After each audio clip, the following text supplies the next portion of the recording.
Okay, so I got a comment from Wolfgang, is it 4468? Somewhere in the ballpark there. And I just want to respond because it's a good question. So it was a comment on another video about awakening, and she was explaining how it's not all permanently blissful when you awaken. And the question seemed to be a couple parts. One was, hey, it seems like you say the opposite on your page, and it seems like something the ego would want. And the last statement was, does the seeker actually have a better life after awakening?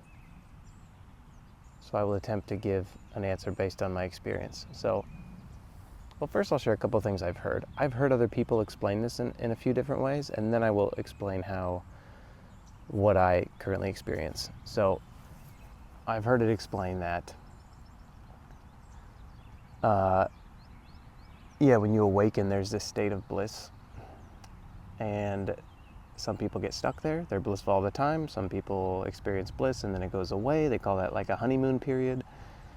And then some people just, it's in and out, it's both, and every variation in between. And then it does seem like in some people's experiences there are stages. So there's an initial awakening, and then it deepens and it gets deeper and deeper until, I guess, the end goal would be what people call enlightenment. So yeah, it seems like there's a lot of variations, there's a lot of different experiences. Now, those are all things I've heard. Now I'll tell you what I experienced, because that is the only real answer I can give. When it comes to how people define this state of bliss, I do not think I have had that. I don't feel ecstatic. I feel it feels fantastically ordinary to me. So what happened to me was I progressively got worse and worse and worse. And I guess they call that the dark night of the soul. And after it got worse and worse, I was, going to counseling. I had a lot of people telling me that I should be taking antidepressants or start doing that, which I did not. Because instead of a spiral into normal depression, which I've experienced before, years and years ago, this was a spiral into like an existential thought. Like my thoughts were like, who am I? What is the point of this? Like it was these really deep thoughts that led me into this. So it was, when awakening starts in your body, in my opinion, it presses on everything that you've ignored, hidden, repressed emotions, stuff that you haven't dealt with, traumas, like all of it gets pushed to the surface. So at first it can be shocking and you don't know what to do, you don't know what's happening, you're kind of freaking out. But really, looking back on it, I can say that I can see now it was whatever, God, the universe, life, pushing me into facing, feeling every trauma, everything that I repressed, that I was scared of, that I turned away from. The light got shone on it, and I had to look at it and face it. And when that was over, one day, I can't even pinpoint when or how, I just started noticing I had an extreme amount of peace and rest, to the point that I stopped reading books, I stopped listening to videos like this. I just stopped doing everything. I would go to work, I would come home, and I would enjoy silence for the first time in my life. And, then life keeps going, and, people are crazy, and people get mad, and life happens, and none of it was bothering me anymore. So it wasn't like I felt ecstatic or blissful. I just had so much peace that none of the things that bothered me before bothered me anymore. And here's where it can get kind of confusing, because people do describe this. Well, it seems like if you're listening to someone talk about this, that there is nothing, nothing can bother them, and they live in this, state that seems supernatural or like different than everybody else. And it's not really, it's not like if you drink or take a drug and you have a feeling. It's not like that. It's not like your feelings change or your everyday situation in your body changes. So for me, there's just such an underlying peace that before, little things could shake me. You know, an argument with my ex-wife or my boss being angry and saying something, you know, hurtful. Little things like that could just throw me for a loop and they could bother me and I could stew on them for hours. Now, they do not. So the same things happen, they don't bother me. And if I do get bothered, which is honestly only happened to me once now since this huge shift that happened a few months ago, if I do get bothered, my body feels it and I move right through it and it's over.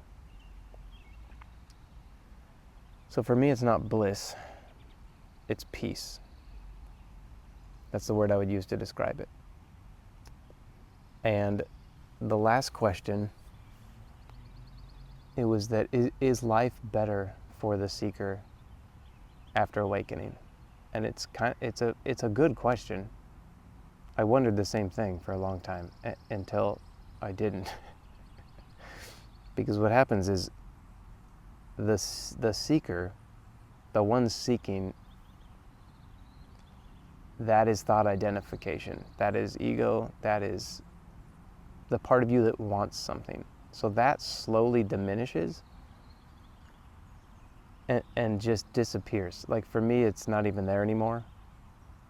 I don't know if it was, I feel like it was kind of a slow process of it getting less and less, but then one day it just was a huge shift and it's not there. So the peace, I can't even really answer where that's coming from.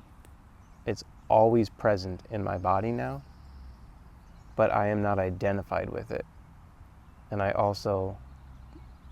couldn't even say that, yes, my life is better now. It's just that I'm not identified with any part of my life, and there is no seeker anymore. There is just, I wake up, I experience life with just this underlying, like even if I get thrown out of whack, say I get offended, which it hasn't happened yet, but I'm sure it's possible, or somebody just, punches me in the face. Like when the initial shock of your body reacting to that in the way that your body will react, I would settle right back down into peace. Like my baseline now is peace. My baseline before was anxiety and fear and all sorts of stuff like that. But that was the seeker. That was my ego, my baseline. I was thought identified. So my baseline was the ego, and it was all the stuff that people don't like, that people are trying to get rid of. So that energy runs its course, it dies. And then you're left with whatever this is that's left, which the baseline for this now is peace. But I wouldn't say there's a seeker, and I wouldn't say the seeker's life is better. I do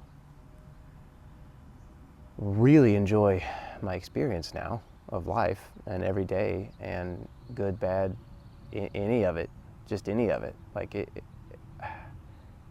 a few days ago, I just had the worst day ever. Everything, well, it wasn't even bad, but like if somebody was looking in, they would say it was a bad day. But it's not anymore because I'm not seeking for anything to happen. So if I want to have a good day and I have an idea of what that looks like, and then that doesn't happen, then I have a bad day. That entire thought process of I want to have a good day, this is what it looks like, that disappears. So there really is no way to have a bad day.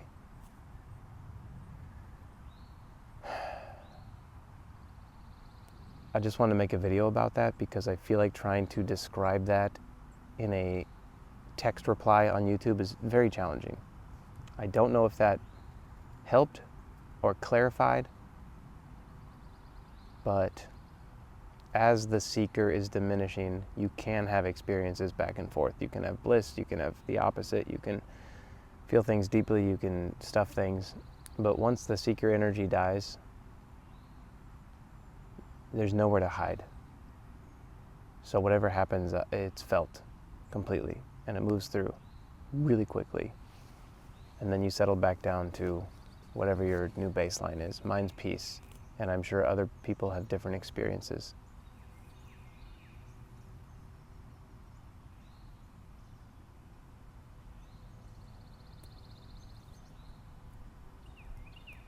All right, I'll stop there.